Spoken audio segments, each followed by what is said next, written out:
What's it like reading Infinite Jest on its 20th anniversary?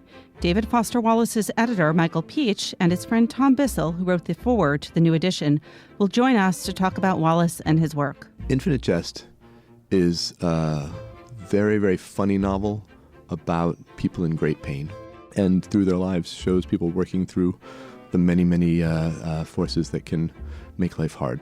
Why did American utopianism flourish in the 19th century? Chris Jennings will be here to talk about his first book, Paradise Now, the story of American utopianism. The impulse is less about leaving behind a corrupt society, which I think is sort of the driving force of the communes in the 20th century, and more about actually changing the whole world. It was a very sort of active and global type of movement. Alexandra Alter will give us an update from the literary world, and Greg Cowles has bestseller news. This is Inside the New York Times Book Review. I'm Pamela Paul.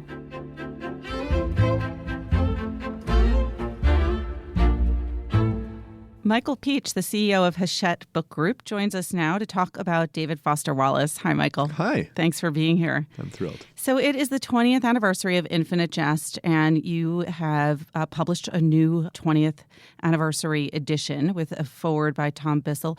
I mean, how did you decide, okay, now is the time to reissue this at 20? As these big landmarks come along and a book is rising in importance and popularity and how much a part of people's lives it is, it's kind of the publisher's responsibility to acknowledge that and to seed the conversation and stimulate it. So we thought a new edition, new cover art, a new person to bring readers into it, and just a way to get the conversation out there again is something we're thrilled to be able to do. And you were David Foster Wallace's editor.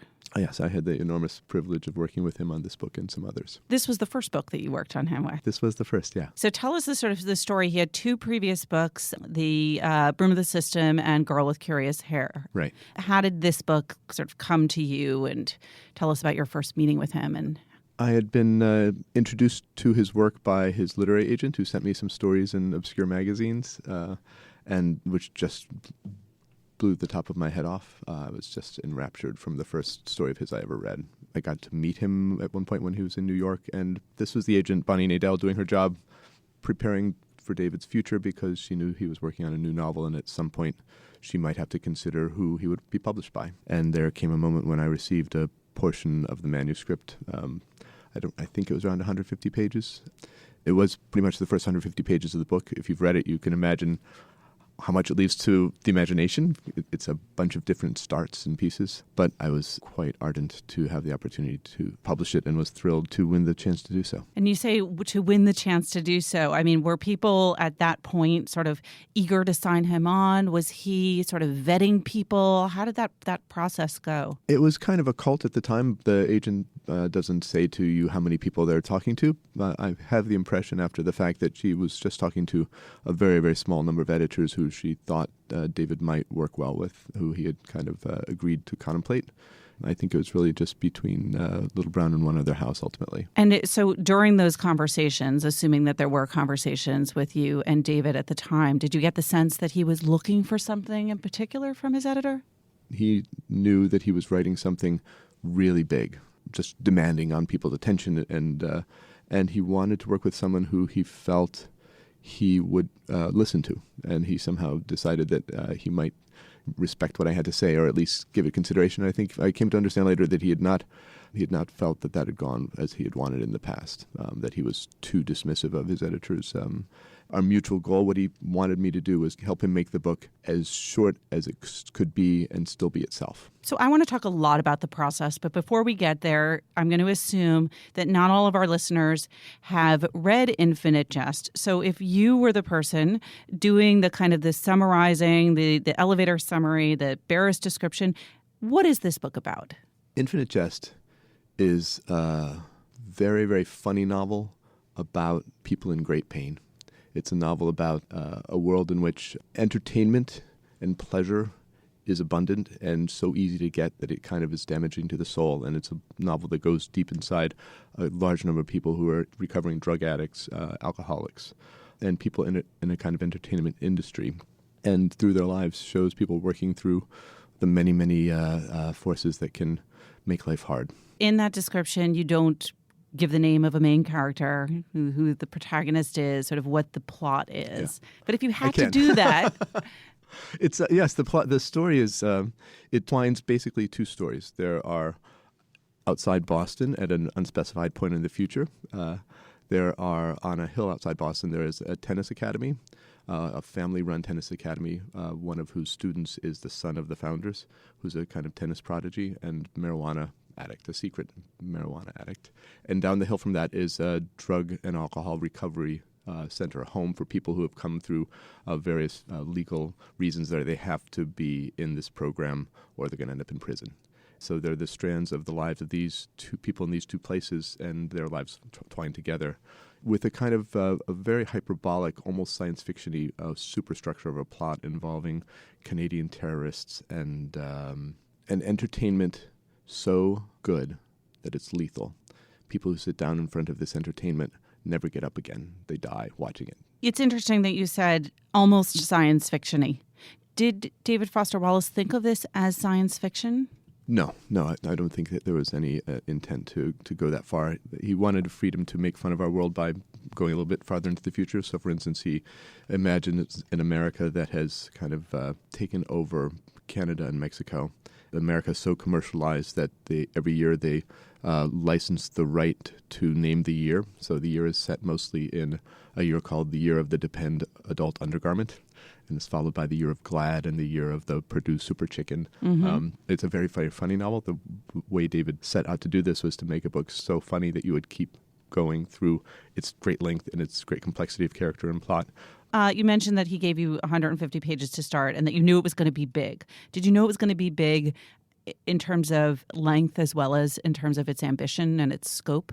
He had given me an indication that it was going to be long. He just kept saying long, and you don't know how long is until you get it. It's 1,000,000 words. Right. It's a 1,000-page book, and it's got a lot of words on the page. And that 1,000 pages includes like 50 pages of very fine type footnotes, which are hilarious and essential. And one of the great pleasures of the book are all the layers of storytelling in here. But they're actually not footnotes, right? They're endnotes. You're right, absolutely, endnotes. We had a lot of conversations about whether they should be footnotes. They're commonly called footnotes, but you're right. We decided to put them at the end. Ultimately, it was David's decision, but we looked at putting them at the bottom of the page, and some of them are so long that they just take over pages and pages of the book, and we thought that they would make the book look even forbidding. If you flip through it and you saw all these footnotes at the bottom of the page, it starts to look like a textbook. It starts to look scary. Right. And we thought having Whereas them this looks at the super end, accessible. well, at least it's a pretty normal type page. The book came out in 1996.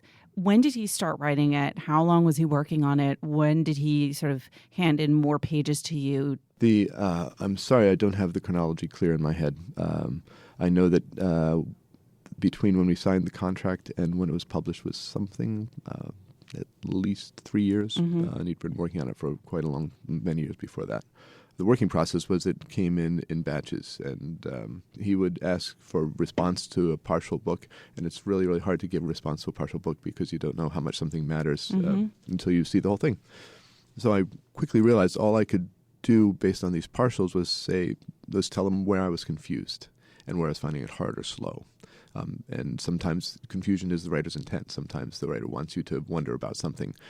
So all I could do was give him feedback about this section feels like a wall people are going to have a really hard time climbing over sometimes. And others just, I'm racing through this. I'm dying with pleasure reading this. I laughed out loud here. So for a long time it was that kind of response. And then finally the entire manuscript was there and all the notes. And then we really dug into it. How did he respond to criticism? He responded to criticism. He was very engaged by this set of responses he was allowing one person to have before it went out into the world. He was funny about it. He took it seriously, and he was very responsive. He would sometimes write back, doesn't matter. You could be the most persuasive person who's ever inhabited the planet, and I'm not going to change this. Mm-hmm. And other times, I recall there was one section early on in which he responded. I had suggested that I felt this brief chapter could be cut. And he said, well, it introduced 3 of the major characters and 5 of the biggest themes, but okay. Because all those things did come up again and again in chapters around it. And he obviously any change in a book accepted by the author, it's it's the author's work. It's not as though the editor has control of the book. The editor makes suggestions, and the author's free to disregard every single one of them or to take every one of them, but whatever changes the author accepts is the author's work. So I don't ever apologize for anything that might not be there that was there once. It was David's decision. Is there anything that you feel like as his editor, like if you had to sort of say one thing that you feel like an impact that you made on the manuscript or change that you suggested that you feel like that was the right thing, or David felt especially sort of thank you for suggesting X, Y, or Z? There's a point about 100 pages into the book where he introduces a storyline involving some American government agents and Canadian government agents, and they start out, they're on a mountainside at sunset outside Tucson, and one of them's in a wheelchair and one of them is wearing women's clothing, and it's an extremely outrageous, almost farcical setting.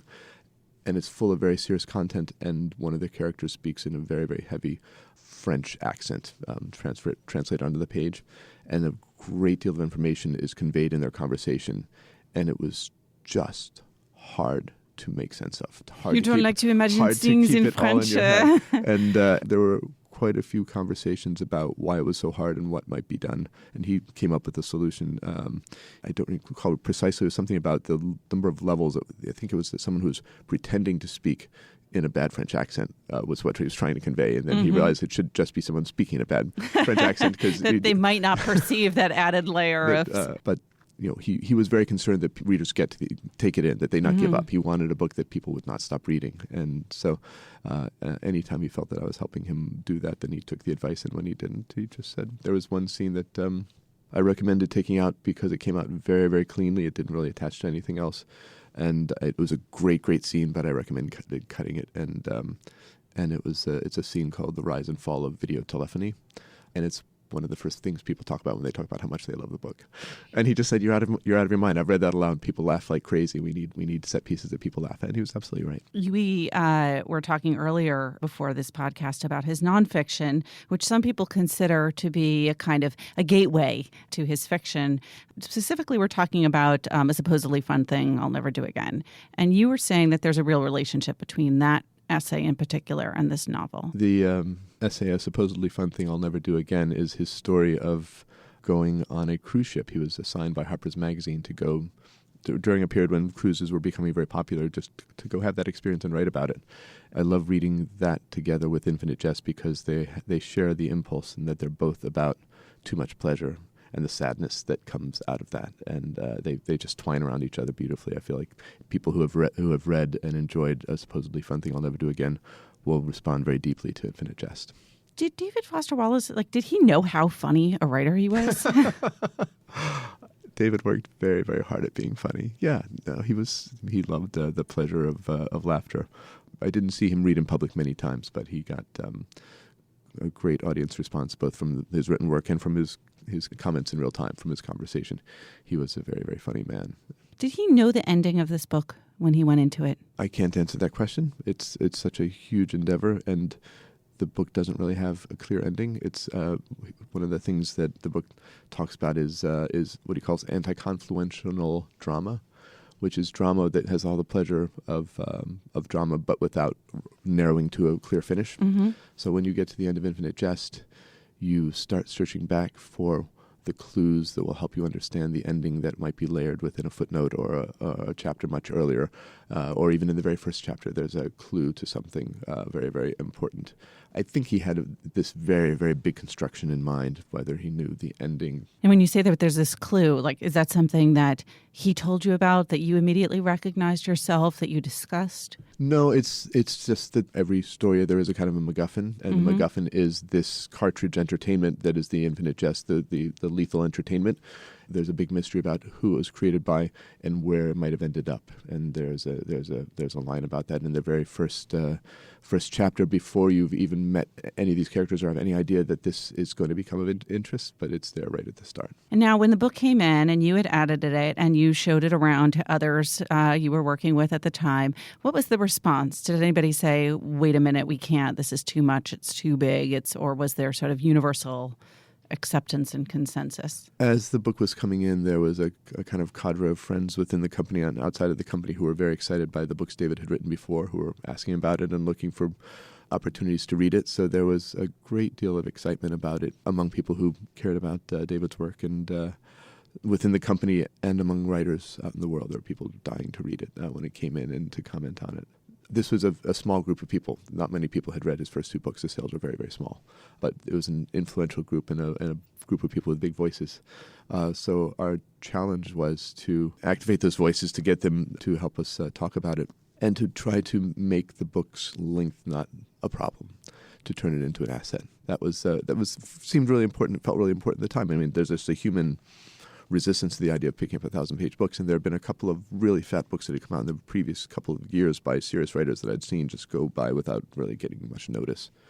So we worked hard in coming up with a campaign that basically set the challenge: are you reader enough for Infinite Jest? Right. That's interesting. Very, very smart. Have you read the book again since David died? Since David died, I have not read it in its entirety, but as soon as this 20th anniversary edition came in, I opened it up and started reading from page 1 again, and I'm at page 165 right now and just totally in love again. Just the thrill is immeasurable. I mean, it's tempting, obviously, to read into it. There is suicide in the book. Is your sort of reaction to it at all different since he died? As I'm reading it, I'm not having the experience of reading it with that in mind. I'm just reading something that a brilliant mind and spirit created. It's there for all of us. That's presumably as he intended. All right. Michael Pietsch, thank you so much. Thank you. Michael Pietsch is the CEO of Hachette Book Group and was David Foster Wallace's editor.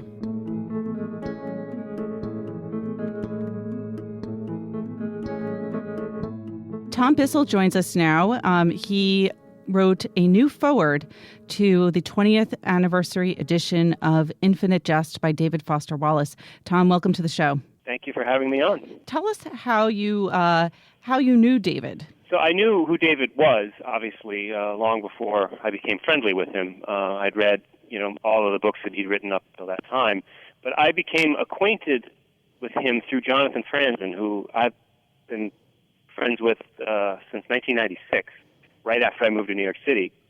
And at one point, a magazine hired me to go through tobacco cessation, to take part in a tobacco cessation study, because I chewed tobacco like David Foster Wallace chewed tobacco.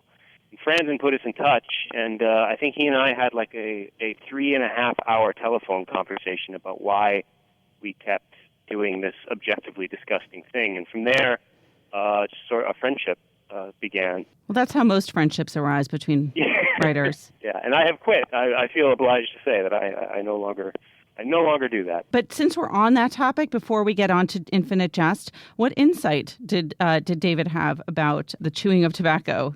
Addiction, this is all in Infinite Jest. It's a funny thing. You think I would have picked it up from reading the book.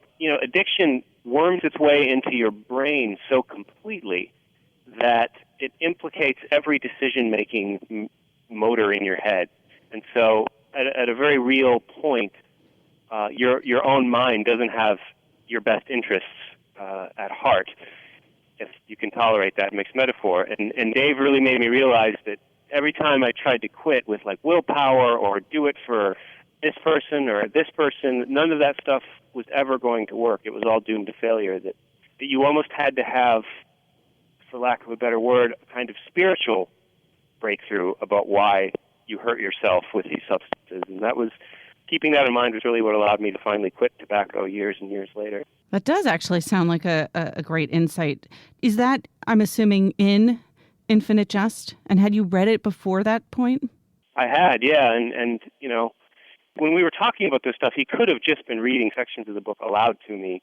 I mean, that's how much his heart is on his sleeve in those addiction sections in the book. I've read the book a couple times since that conversation, and I'll be damned if there's not a few passages where I can almost map them over each other one-to-one from our conversation. And, the more times I've read it, the more I kind of respect what he was doing, because I touched on this in my introduction, and I think it is a book, in a lot of ways, that is fascinatingly at odds with itself. It's got these 3 driving storylines. There's really 4, but let's just, for the sake of argument, let's say there's 3. One of them is this kind of Lord of the Rings-esque study of this entertainment that everybody is pursuing. And that story happens around the edges of the book. And the other is this really kind of hardcore portrait, one of the most beautiful psychological portraits I think I've ever read of a recovering addict named Don Gately. And then one I think is the part of the book that's closest to Wallace's heart, which is the story of Hal Incandenza and his family and this tennis prodigy, this lexical prodigy, coming of age and not realizing that his father, in fact, spawned this entertainment that is capable of ending the world.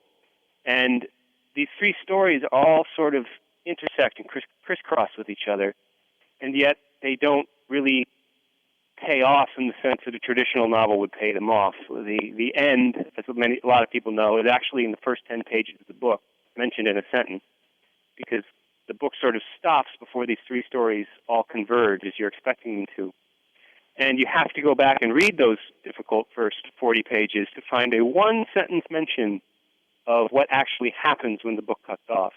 And I find that such an interesting decision that he made. And in a book that critiques entertainment as a pursuit, I think the cross-purpose he put himself to was he couldn't have a book that critiqued the condition of being entertaining that was sort of so propulsively entertaining. He actually had to throw up these roadblocks in front of you to remind you that the book is actually a critique of the thing that it often is, which is this grippingly addictive, beautiful story. And yet, in talking to Michael Pietsch, his editor, our guest just before, he said that David really wanted it to be funny so that people would keep reading.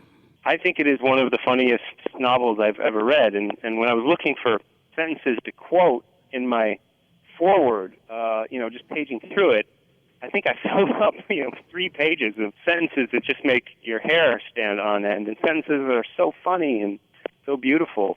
And it is a really funny book. And instantly when you meet an Infinite Jest hater who claims that they tried to read it and couldn't and found it unreadable, and you ask them, do you think it was funny?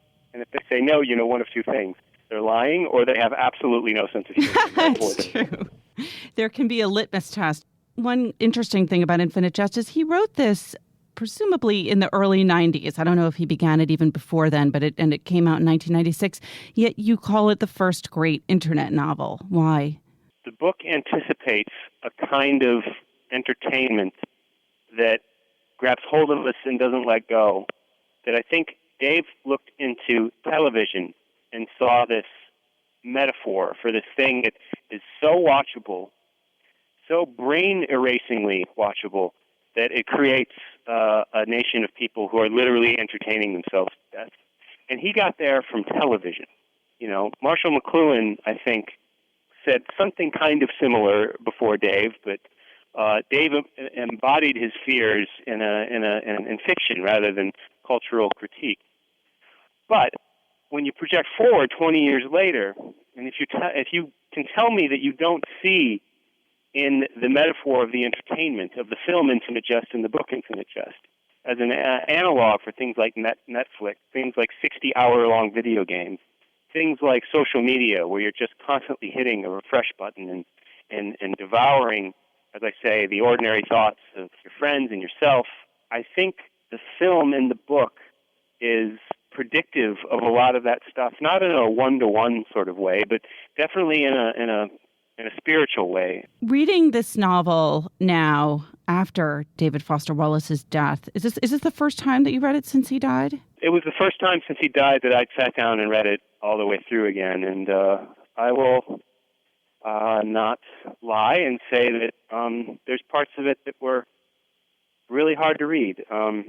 I didn't know Dave as well as like his closest friends did, but we knew each other pretty well, and we spent a lot of time sort of reacquainting ourselves. I don't know, six or 8 months before he died. We had this great flurry of phone calls and letters, and I went out and visited him and Karen, his wife, and had a really nice weekend. And 6 months later, he was gone. And so I kind of feel like that last flurry of activity made me feel like, I remember leaving and thinking, wow, David and I are going to be much closer friends now. I'm really happy about that.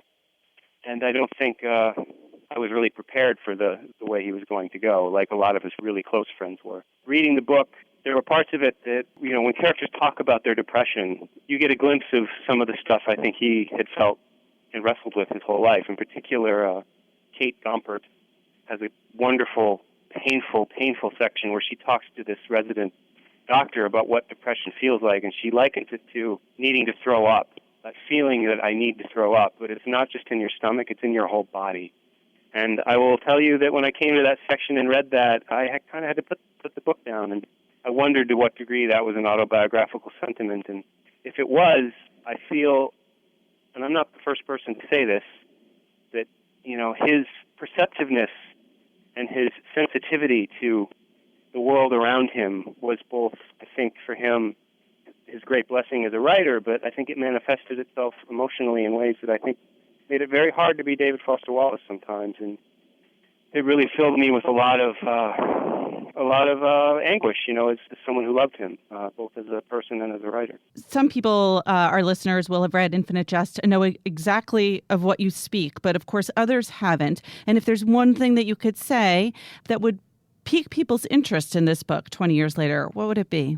I think the first thing I would say is how funny it is.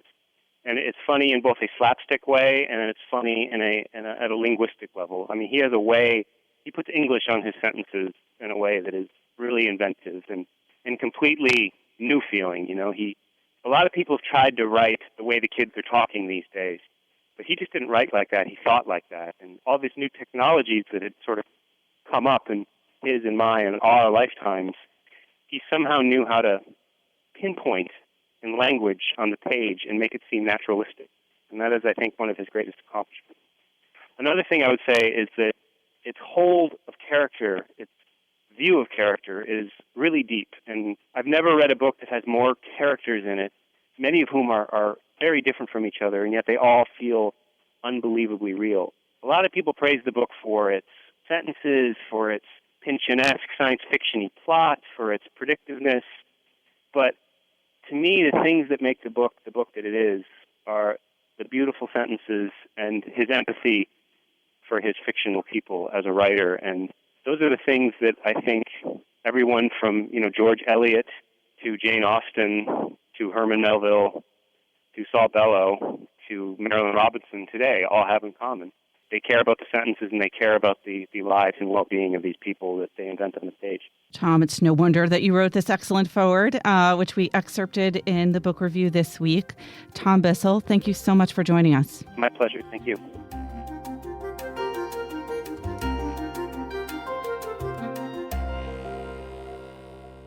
Alexandra Alter is here to talk about what's going on in the literary world. Hi, Alexandra. Hi, Pamela. We're going to forgive Alexandra her cold. Thank you very much. Just recovering. So the big news this week is that Amazon, which, as you know, opened its first brick-and-mortar bookstore in Seattle last year, is planning to expand with more physical bookstores. The big question is how many and how quickly. And there are a lot of rumors flying around earlier in the week when the CEO of a mall operator called General Growth Properties said that Amazon was aiming to open 300 to 400 bookstores. That's a big number. It's pretty big. I mean, if you think about Barnes & Noble has just over 600 retail stores at this point. That would, give them a big toehold in the whole market. Of course, they backtracked from that and they said that was not exactly the right number, and this was not Amazon saying it. Amazon wouldn't comment publicly on the speculation, but it did cause a lot of speculation and even some panic. Barnes & Noble stock fell almost 10% on Wednesday after this news came out. Wow. So people are taking it quite seriously. Since that rumor started, some more details have come out.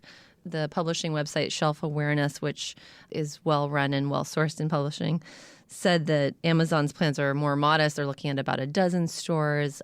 Other places reported, including the New York Times, that people familiar with Amazon's plans said they were looking at, a handful of stores in the next 1 to 2 years. Amazon stocks took a tumble recently as well, didn't they? Well, they had an earnings report which was very positive, but not as positive as people had expected. This was looking at their Christmas results? Exactly, reflecting holiday sales, and people expected it to be boom times, and it wasn't quite as good. But I think investors, have always given the company a lot of leeway for experimentation, and this is probably one area where they'll continue to do that. So let's talk about the stores themselves. What are they like? How are they different? Right, they're very different. I mean, so far we only have one model, the Seattle store. It's partly curated based on online recommendations, which is an interesting fact. They feature a lot of Amazon devices, the Kindle and the Echo, as well as physical books, and all the books face out. There's a little section of recommended books by Jeff Bezos, Amazon CEO, which includes his wife's book, charmingly. Mackenzie. Exactly.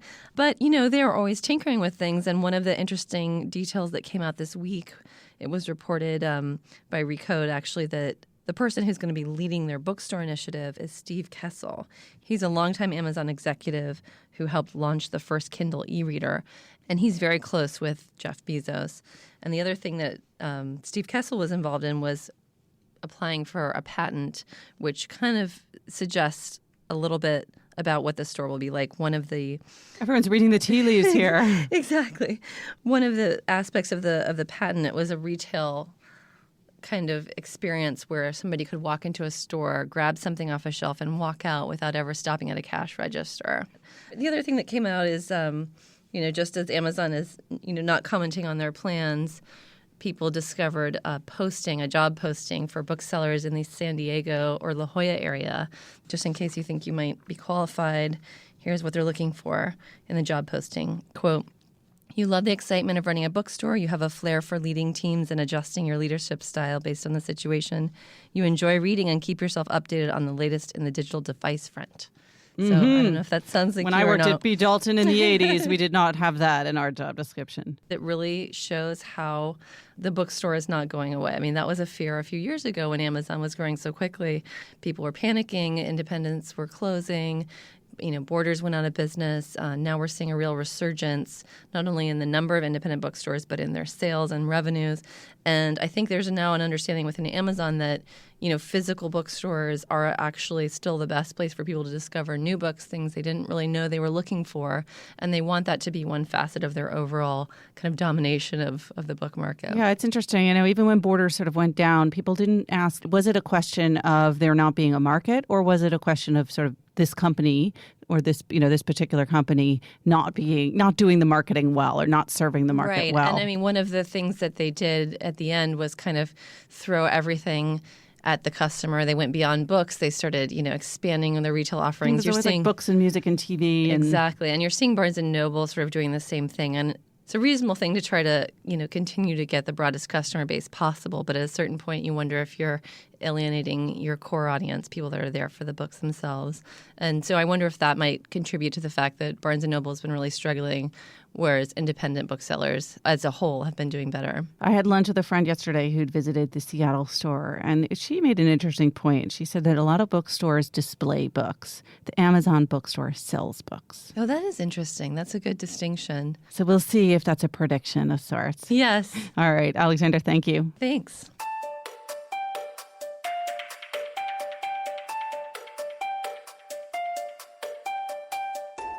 Chris Jennings joins us now. He is the author of Paradise Now, the story of American utopianism. Chris, thanks for being here. Thanks so much for having me. This is your first book, right? It is indeed. And how did you come to this subject? I sort of stumbled into it. I was sort of interested in an amateur way in 20th century communalism and hippie communes and that sort of thing. And that led me to the earlier 19th century history of American communalism, and I was just immediately captivated by these strange people. Is there an obvious through line between, a group like the Shakers and the Haight-Ashbury kind of hippies? I would say there's less of a through line than people generally like to think there is. All of these things get sort of filed under utopian communities, and I think that there's something particularly utopian about the groups that formed in the 19th century as opposed to the 20th century. The impulse is less about leaving behind a corrupt society, which I think is sort of the driving force of the communes in the 20th century, and more about actually changing the whole world. It was a very sort of active and global type of movement. So I think there's some pretty fundamental differences, but in very practical ways, the places looked similar. Run-down farms with people sleeping on every surface. When you look at these 19th century movements, is there something especially of that time? Why then? Why did these arise during that period?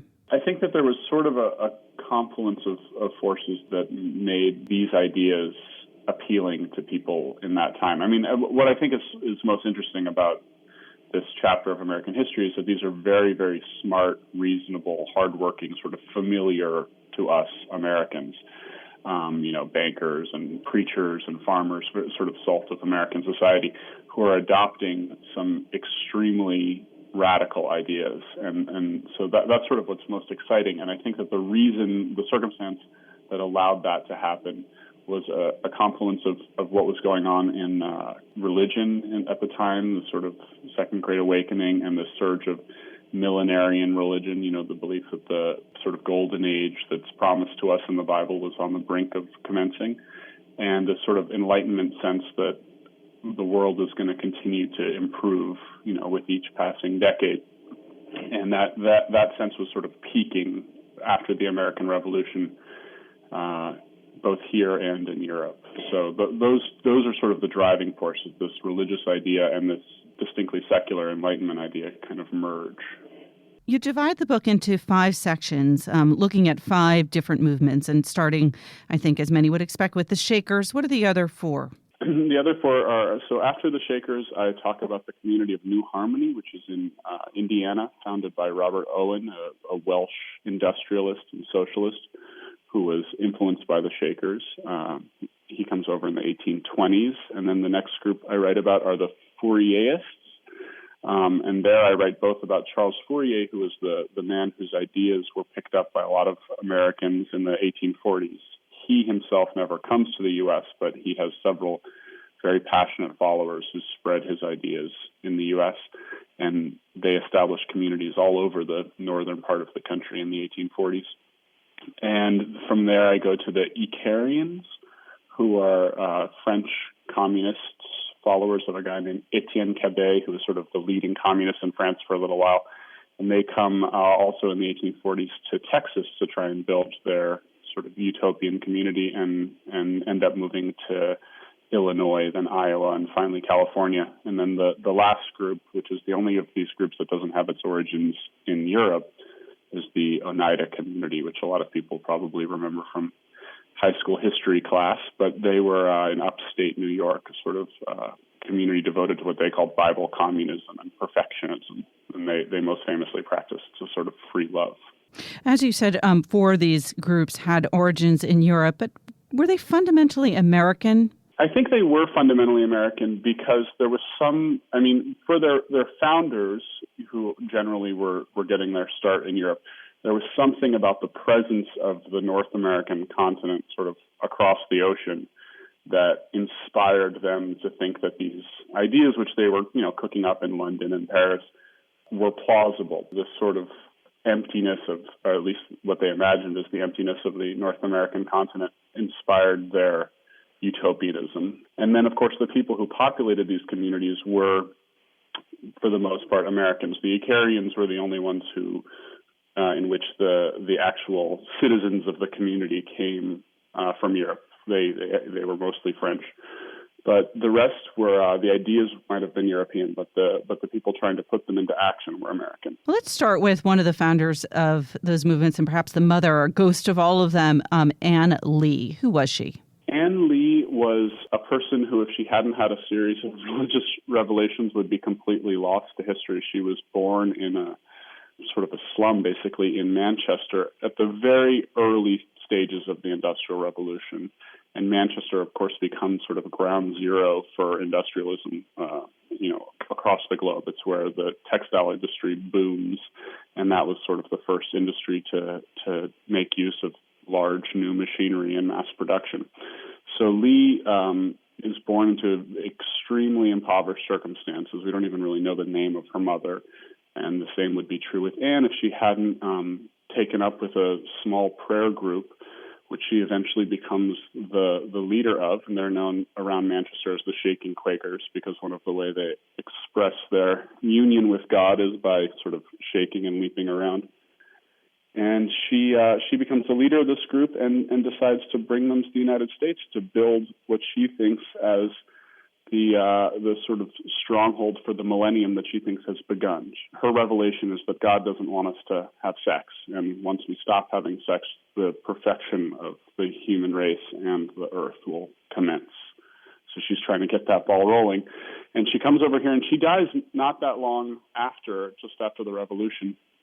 And a series of very intelligent and capable successors help expand her idea into an enormous national movement, the United Society of Believers in Christ's Second Appearing, which is what the Shakers called themselves. Shakers was originally sort of a derogatory term that they eventually made peace with. They spread across the whole country and are for a while very common presence in America. One of the things that all of these movements have in common, obviously, is a tremendous sense of purpose and optimism. And I'm curious if you thought about that as it relates to our current political movement, which seems to be one of deep pessimism. Yeah, I think that was probably what made me most attracted to these people and wanted to write about them. Their errors are abundant and easy to see, so I don't think I would have wanted to spend so much time amidst them if I didn't find them inspiring in some ways. And the fact that their entire existence was sort of oriented around a vision of the future, I think, is something that is lacking from our contemporary political scene. That the appropriate way to critique the present is to describe an idealized future, I think, is a very valuable approach.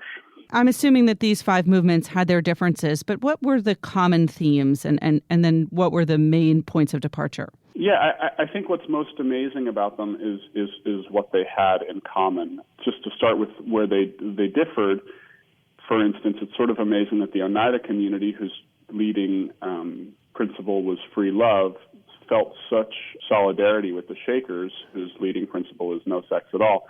And I think while those two things seem very different, they actually revolve around the same basic idea, which is that all of these communities sought to abolish the family as the sort of base unit of society. And that was an idea that sounded precisely as radical in 1840 as it does today. Then as now, the family was sort of the basic political unit, the basic social unit, and all of these people saw the family as a sort of obsolete institution. They also all shared basically a strong socialistic vision. They thought that private property would eventually disappear and that all people had to be materially equal, not just the sort of equality of opportunity that is written into American founding documents. One of the things that really made them radical in their day was pretty much all of them had a strong idea of male and female equality, which was not something that people were comfortable with in the middle of the 19th century. So there was a lot more that they had in common than separated them. There have been obviously books about each of these groups before and some of them together, but what did you want to do by looking at these 5 together in one book? I think I wanted to describe what I saw as an era that can probably be described as the golden age of American utopianism, a moment when this utopian impulse was at its highest point. I think these 5 suffice to capture that moment. They were not, in their time, they were recognized by their fellow Americans as being somehow related to one another. The Oneida community is this crazy free love experiment, and the Shakers are this deeply religious experiment in abstinence, and the New Harmony is this expressly atheistic community. So you would think that they were not seen as being sort of fellow travelers, but they were. We're obviously in early days now, but are there 21st century equivalents? Thus far, I do not see anything that captures the enthusiasm and sort of the depth of the utopianism of the 19th century. Obviously, there's, progressive movements and people who have alternative ideas about how to live, but a sort of national surge of creative thinking about the future is not something I see happening anywhere, and I think that that's a shame, though obviously there's good reasons for it. The 20th century did a lot to cure us of our, desire for grand, transformative visions of the future. There was a lot of blood spilled in service of such ideas. So we're appropriately wary of such ideas now, I would say. Well, we've got 84 more years to let you down, so we'll see what happens. Chris, thank you so much. Thank you. It was a pleasure talking to you. Chris Jennings is the author of Paradise Now, The Story of American Utopianism, reviewed this week in the Book Review by Kirk Davis Swinehart.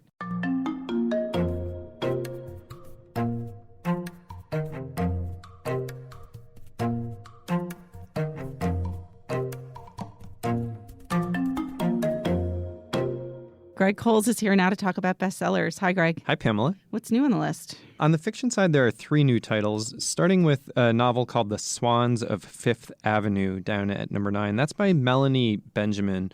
Do you know who that is? I do know who that is.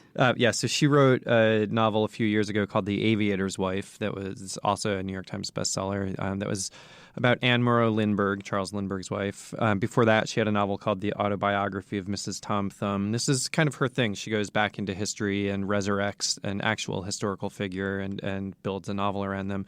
In this case, the historical figure is Truman Capote, and specifically, she's looking at his friendship with the socialite Babe Paley. At number 6, Brandon Sanderson continues his Mistborn fantasy series with a novel called The Bands of Mourning, new at number 6. That's Mourning, Mourning. Then finally, at number 1, James Patterson continues the NYPD Red series that he's been writing with Marshall Karp. That one is creatively called NYPD Red 4. It is, unsurprisingly, the 4th book in the series, new at number 1. All right, moving to nonfiction. Nonfiction, there are just 2 new titles. At number 14, a guy named Mohammed A. El Arian, who used to be the CEO of PIMCO, that huge bond firm in Southern California, has written a book called The Only Game in Town. He wants to emphasize fiscal policy over monetary policy. So he's arguing for central banks everywhere to play a smaller role than they do, and that the political system should be more involved in building up the economy. All right, the other one. The other one is at number 10, a book called Cure by a science writer named Jo Marchant. And she's especially looking at the mind-body link, the role that our psychology, that the mind plays in helping us get over diseases. I want to talk just really quickly about the top books on the nonfiction side, because they are, I'm showing my card, such great books. It's really nice to see. We've got When Breath Becomes Air by Paul Kalanithi. Number 2, Dark Money by Jane Mayer, a previous guest here on the podcast. And then at number 3, Between the World and Me by Ta-Nehisi Coates, just a juggernaut of a book there, one of our 10 best. Bill Bryson, also here as a podcast guest, The Road to Little Dribbling at number 4.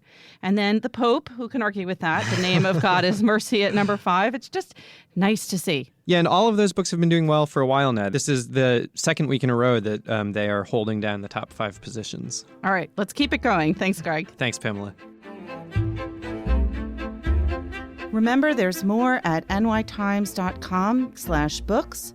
Our producer is Jocelyn Gonzalez, and you can always write to us at books@nytimes.com. Thanks for listening. For the New York Times, I'm Pamela Paul.